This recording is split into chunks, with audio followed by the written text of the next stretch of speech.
I really didn't have much motivation for life. I'm in my 20s, I wanted to party and live it up and not have any responsibilities in the world.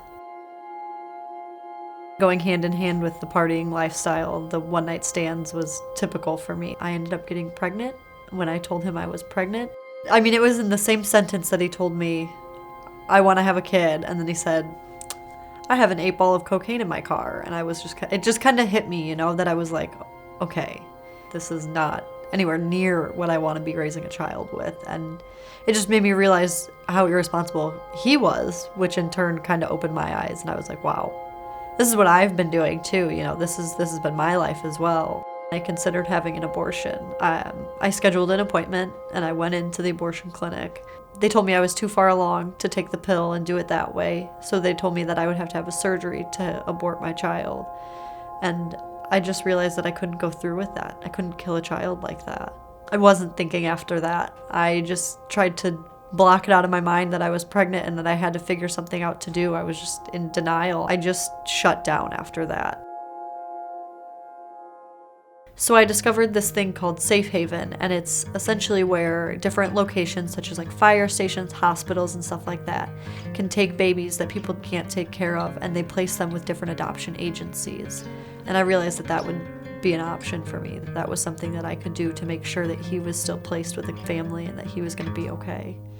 So the night that I gave birth, I was entirely alone. And then after I gave birth, they kept me for 3 days, which honestly is the best 3 days of my life. I cherish that time that I got to spend alone with him so much. It was like there was nobody else in the whole world but him and I. I left the hospital and I didn't want to do what I knew I had to, so I drove around for probably an hour before I had to go drop him off at the fire station in Rochelle. I didn't want to do it. I was crying the whole drive there. I was like, I don't want to do this. I don't want to be this person that just takes a kid and drops a kid off. But I knew at the same time that I couldn't very well take him home. So I was really battling in my mind. I was trying to fight with what I knew I should do and what I really wanted to do. I was by myself the entire time. The drive over there, walking in there by myself, I was completely alone. So the next day, while I was sitting at home, thinking about my son, thinking about where was he, what was going on, I got a text from Rebecca from Bethany. Rebecca told me he was safe and he was healthy, and to me that meant the world because I thought I would never know another thing about my son. I thought that me dropping him off would be the end of everything that I knew about him.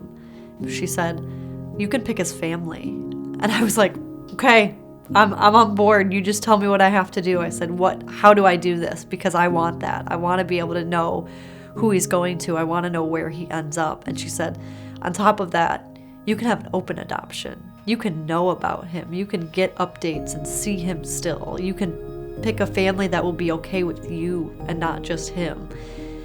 And that was life-changing to me. Getting counseling throughout my adoption, it just changed everything because I got to have some closure. I got to know that I wasn't alone in this and that other people had went through it and dealt with it and they understood. They didn't make me feel judged or less than. They said, listen, you're not alone and I'll walk through this with you. So now I have my own apartment, I work a full-time job, and I go to school full-time for business administration, and my life has changed drastically. It's just become a lot happier, and now I have goals and motivation, and I've got something to live for. I've got to live to see my child grow up, to see him accomplish things, and I'm just excited about life now, and it's amazing.